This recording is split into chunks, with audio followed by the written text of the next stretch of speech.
বন্ধুরা, মনের বাড়ি দেহের কথা চ্যানেলের পক্ষ থেকে আপনাদের সবাইকে জানাচ্ছি পবিত্র মাহে রমজানের শুভেচ্ছা।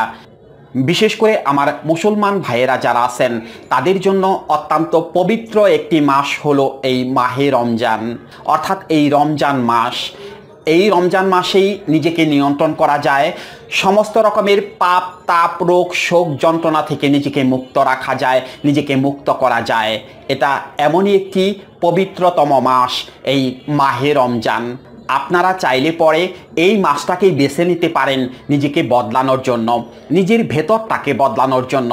যত রকমের পাপ কাজ ইতিমধ্যে করে ফেলেছেন বা এখনও করে যাচ্ছেন, আপনারা চাইলে পরে পারেন এই মাসেই নিজেকে সংযত করার জন্য, সমস্ত রকমের পাপ থেকে নিজেকে মুক্ত করার জন্য। এত গুরুত্বপূর্ণ মাস হলো এই রমজান মাস। নিজেকে সংযত করার মাস, নিজেকে নিয়ন্ত্রণ করার মাস, নিজের মনকে পবিত্র করার মাস এই মাহে রমজান। এই মাসেই পারেন সম্পূর্ণভাবে নিজেকে বদলে ফেলতে।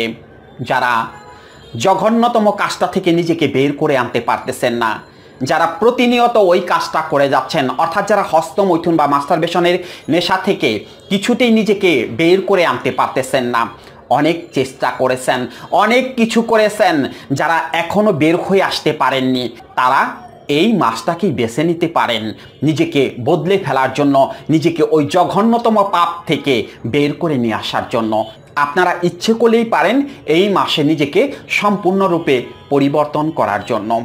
তবে আপনাদের চাইতে হবে, মন থেকে চাইতে হবে যে হ্যাঁ, আমি এখান থেকে বের হয়ে আসব, এই জঘন্যতম কাজ থেকে আমি বের হয়ে আসব, আমি এই কাজটা আর কখনোই করব না। আপনারা চাইলে পরেই পারেন নিজেকে বদলে ফেলার জন্য, কিন্তু এটা আপনাদের ভেতর থেকে চাইতে হবে। আপনারা মন থেকেই যদি চান যে হ্যাঁ, আমি পারবো, এই মাসেই আমি নিজেকে সম্পূর্ণরূপে মুক্ত করে ফেলবো, তাহলেই শুধুমাত্র সম্ভব। চেষ্টা করে দেখুন না পারেন কি না। একটু চেষ্টা করে দেখুন, মনের ভেতরটাকে একটু জাগিয়ে তুলুন, আল্লাহ তাআলাকে একটু ভয় করার চেষ্টা করুন। আপনি যে পাপ করতেছেন, এই পাপের প্রায়শ্চিত্ত আপনাকে করতে হবে, এটা আপনাকে মনে রাখতে হবে। কেননা আপনারা চাইলে পরেই পারেন এই পাপ থেকে মুক্ত হওয়ার জন্য। যখন মাস্টারবেশন করেন তখন হয়তো কোনো কিছু মনে থাকে না, নিজের অজান্তে বা ভালো লাগা থেকে করে ফেলেন, তারপরে অনুশোচনা হয়, নিজে মনে মনে কান ধরেন যে না, এই জঘন্যতম কাজটা আর কখনোই করব না, কিন্তু পারেন না। কেন পারেন না? কারণটা কি, কেন পারেন না? আমাদের অনেক ভিডিওতেই এই কথাটি বলে দিয়েছি যে মাস্টারবেশন আপনি করেন না, আপনাকে মাস্টারবেশন করতে বাধ্য করা হয়। কে করে? কে করে? কে এমন তৃতীয় পক্ষ আছে যে আপনাকে মাস্টারবেশন বা হস্তমৈথুন করতে বাধ্য করে? হ্যাঁ, আছে এক তৃতীয় পক্ষ। সেই তৃতীয় পক্ষটা কে? শয়তান। ইয়েস, শয়তান। সেই শয়তানটাকে আমরা ধর্ম দিয়ে পর্যবেক্ষণ করি। হ্যাঁ, ধর্মের কথা যদি মানি তাহলে হ্যাঁ, অবশ্যই শয়তান আমাদের প্রয়োজিত করে। কিন্তু সেই শয়তানকে সায়েন্সের ভাষায় বা চিকিৎসা শাস্ত্রের ভাষায় কি বলে? সেই শয়তানকে বলে ডোপামিন নামের এক ধরনের হরমোন। অর্থাৎ ওই ডোপামিন নামের এক ধরনের হরমোন আপনাকে এই পথে প্রয়োজিত করতে বাধ্য করতেছে। আপনি হস্তমৈথুন বা মাস্টারবেশন করতে চাচ্ছেন না, কিন্তু আপনাকে বাধ্য করা হচ্ছে হস্তমৈথুন বা মাস্টারবেশন করার জন্য, শুধুমাত্র ওই ডোপামিন হরমোন। যে হরমোনটা নিঃসরিত হওয়ার সাথে সাথে আমাদের স্নায়ুতন্ত্রের তাপমাত্রা বেড়ে যায়, আমাদের মাথা গরম হয়ে যায়, আমরা নিজেকে নিয়ন্ত্রণ করতে পারি না, আমরা নিজেকে কন্ট্রোল করতে পারি না, যার কারণে ওই জঘন্যতম কাজটা আমরা করে ফেলি বা করতে বাধ্য হই। তাহলে ওটাকে নিয়ন্ত্রণ কিভাবে করতে হবে? অর্থাৎ ওই যে ডোপামিন হরমোনটা আছে, ওটাকে নিয়ন্ত্রণ কিভাবে করতে হবে? ওটাকে নিয়ন্ত্রণ করতে হবে এটাকে ঠান্ডা রেখে, অর্থাৎ মস্তিষ্ককে ঠান্ডা রেখে, মাথাকে ঠান্ডা রেখে ওটাকে নিয়ন্ত্রণ করতে হবে। তাহলেই শুধুমাত্র সম্ভব এই পথ থেকে ফিরে আসা।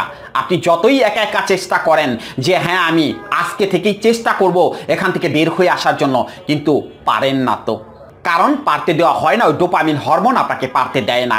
ওই ডোপামিন হরমোনকে নিয়ন্ত্রণ করার জন্য কিছু কৌশল থাকে, যেগুলোকে সাইকোথেরাপি বলা হয়। সেই সাইকোথেরাপি বা কাউন্সেলিংয়ের মাধ্যমে আপনার ডোপামিন হরমোনকে নিয়ন্ত্রণে আনতে হবে। সেটা শুধুমাত্র কথার মাধ্যমে, কোনো জাদু টোনা তাবিজ কবজ কোনো কিছু না, শুধুমাত্র কথার মাধ্যমে। কথার মাধ্যমে আপনার ব্রেন ওয়াশ করে দিতে হবে। আর তার পাশাপাশি কিছু কাজ আছে, তার মধ্যে একটি অন্যতম কাজ হলো মেডিটেশন, যেটা আমরা কাউন্সেলিংয়ের সময় করিয়ে থাকি। এরকম কিছু সিস্টেমের মাধ্যমে আপনার ব্রেনকে নিউট্রাল করে দিতে হবে, আপনার ডোপামিন হরমোনকে একটা সমান্তরাল পর্যায়ে নিয়ে আসতে হবে শুধুমাত্র কাউন্সেলিং বা সাইকোথেরাপির মাধ্যমে।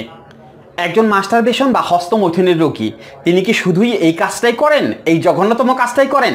না, তার আরও কিছু সিমটম আছে। তার মধ্যে আরও কি কি পরিলক্ষিত হয় একটু মনোযোগ দিয়ে শুনুন। এই মানুষগুলো খুব বেশি রাগী হয়, এদের মেজাজ সবসময় খিটখিটে থাকে। কেউ একটা ভালো কথা বললেও এরা হুটহাট রেগে যায়। এরা একটু তেরা টাইপের হয়, অর্থাৎ এরা একটু ঘাড় তেরা টাইপের হয়। এদেরকে কেউ একটা কোনো কিছু বোঝাইতে যাবে, এরা উল্টো তাদেরকে জ্ঞান দিয়ে দেবে। এরা এমন স্বভাবের হয়ে থাকে, কোনো কাজকর্ম এরা সঠিকভাবে করতে পারে না। কাজকর্ম করতে গেলে পরে খুব বেশি তাড়াহুড়া করে, নিজেকে নিয়ন্ত্রণ করতে পারে না। এরা প্রত্যেকটা কাজে ভুল করে, এরা কোনো সঠিকভাবে কাজ করতে পারে না। এরা যেখানে যায় সমস্যায় পড়ে যায়। এদেরকে কেউ বেশি পাত্তা দেয় না, খুব বেশি মূল্যায়ন করে না। ওই যে একটু গোমরা টাইপের হয়ে থাকে, মুখটা সারাক্ষণ কালো করে বসে থাকে। এদের হাসি খুশি ভাবটা কিন্তু একেবারেই নেই, এরা হাসতে পারে না আর সারাক্ষণ ভেজাল লাগানোর চেষ্টা করে। এদের মন কখনোই প্রশান্তিতে থাকে না, এমনকি এরা কারো ভালো সহ্য করতে পারে না, কোনো সুন্দর কাজ এরা সহ্য করতে পারে না। এরা সারাক্ষণ মনে মনে ভাবে আমাকে মনে হয় কেউ পছন্দ করে না। আসলে এরা যে অন্য কাউকে পছন্দ করে না এই জিনিসটা এরা বুঝতে পারে না। এরা এমন স্বভাবের হয়ে থাকে। আবার যখন খুব বেশি আসক্ত হয়ে পড়ে এই মাস্টারবেশন বা হস্তমৈথুনে, তখন তাদের মধ্যে আরও কিছু সমস্যা তৈরি হয়ে যায়। সেই সমস্যাগুলো কি? তাদের মধ্যে ভয় লাগে, তাদের মধ্যে সারাক্ষণ মৃত্যু ভয় লাগে, দূরে কোথাও যেতে পারে না, ঘর হইতে বের হইতে পারে না, দূরে কোথাও যাওয়ার কথা শুনলে তাদের বুকটা ধরফর ধরফর করে কাঁপে। এরা প্রত্যেকটা জিনিসে সন্দেহ করে, তখন এদের খাবার দাবারের প্রতি রুচি কমে যায়। কেননা খাবার খাইতে গেলেও ওই খিটখিটে মেজাজ থাকে, এরা কোনো খাবার সঠিকভাবে খেতে পারে না, প্রত্যেকটা খাবারে সন্দেহ করে, একই কাজ এরা বারবার করতে থাকে। আর এদের আরেকটা বড় ধরনের সমস্যা হলো, এদের মাথায় একটা চিন্তা ঢুকে গেলে সেই চিন্তাটার মাথা থেকে বের হয় না। অর্থাৎ একটা জিনিস এরা বারবার মনে করতে থাকে। এক ভয়াবহ মানসিক রোগ দ্বারা এরা আক্রান্ত, যেটাকে বাইপোলার মোড ডিসঅর্ডার বলা হয়ে থাকে। অতিরিক্ত উত্তেজক চিন্তা বা অতিরিক্ত কামক চিন্তা এক ভয়াবহ মানসিক রোগ। সমাধান কি করে করতে হবে একটু আগেই কথাটি বলেছি। একমাত্র সমাধান কাউন্সেলিং বা সাইকোথেরাপি, এছাড়া অন্য কোনো সমাধান এই মানুষদের ক্ষেত্রে নেই। কাউন্সেলিং ছাড়া এই সমস্যার সমাধান করা যাবে না। একমাত্র সমাধান হলো কাউন্সেলিং বা সাইকোথেরাপি। সেই কাউন্সেলিং বা সাইকোথেরাপি কি এবং কিভাবে করতে হবে? কাউন্সেলিং বা সাইকোথেরাপি এটা হলো জাস্ট কনভারসেশন, কথা বলা। এই যে আমি কথা বলতেছি, এরকমভাবে আপনার সাথে কথা বলা হবে। আধা ঘন্টা আপনি একটা নীরব জায়গায় থাকবেন, চোখ দুটোকে বন্ধ করে শুধুমাত্র কথা শুনবেন, অন্য কোনো কিছু না, শুধুমাত্র কথাই বলা হবে আপনার সাথে। আর কোনো কিছু না, কোনো জাদুটো না, তাবিজ কবজ কোনো কিছু করা হবে না, শুধুমাত্র কথা বলা হবে আপনার সাথে। আপনাকে যদি সঠিকভাবে 3 থেকে 4টা দিন কাউন্সেলিং করানো হয়, আপনি এই পথ থেকে ফিরতে বাধ্য হবেন। আপনি ভুলে যাবেন আপনার অতীতের সমস্ত ঘটনা, আপনি যে অতীতে জঘন্যতম কাজগুলো করেছেন সেগুলো সব কিছু ভুলে যাবেন। জীবন পরিবর্তন হয়ে যাবে, জীবন পাল্টে যাবে। শুধুমাত্র এখান থেকে ফিরবেন তা না, আপনার মধ্য থেকে সমস্ত রকমের সন্দেহ, নেতিবাচক চিন্তা, দুশ্চিন্তা সব কিছু উধাও হয়ে যাবে। আপনি কাজ করতে বাধ্য হবেন। আপনি এখন যে বসে থাকেন, কোনো কাজকর্ম করতে ইচ্ছে করে না, তখন আপনি কাজ করতে বাধ্য হবেন। তখন আপনার কাছে একমাত্র টার্গেট হয়ে দাঁড়াবে আমাকে টাকা ইনকাম করতে হবে, বা আমাকে পড়াশোনা করতে হবে, আমাকে অনেক দূর যেতে হবে। এক কথায় আপনার জীবন পাল্টে যাবে, জীবন পাল্টে দেওয়া হবে শুধুমাত্র কাউন্সেলিং বা সাইকোথেরাপির মাধ্যমে। এই কাউন্সেলিং বা সাইকোথেরাপি কিভাবে করবেন? যারা বাংলাদেশে আছেন, অর্থাৎ আমার বাংলাদেশি বন্ধুরা যারা আছেন, তারা আমাদের স্ক্রিনে দেওয়া নাম্বারে সরাসরি যোগাযোগ করে এই কাউন্সেলিং কোর্সটি করতে পারবেন।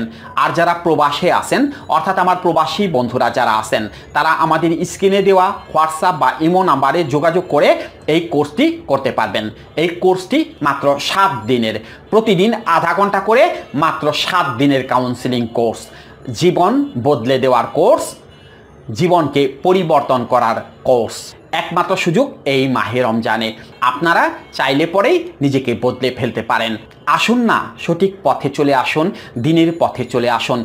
যত রকমের জঘন্যতম কাজগুলো করেছেন সব কিছু ভুলে যান, সঠিক পথে চলে আসুন, নিজেকে পরিবর্তন করে ফেলুন। নিজেকে পরিবর্তন করতে খুব বেশি কিছুর প্রয়োজন হয় না, শুধু চাই নিজের আত্মবিশ্বাস যে হ্যাঁ আমি পারবো, এখান থেকে আমি বের হয়ে আসতে পারবো। সেই আত্মবিশ্বাসটাই জাগিয়ে তোলা হয় কাউন্সেলিং বা সাইকোথেরাপির মাধ্যমে। আপনারা সবাই ভালো থাকুন, সুস্থ থাকুন। সবার সুস্থ এবং সুন্দর জীবন কামনা করছি।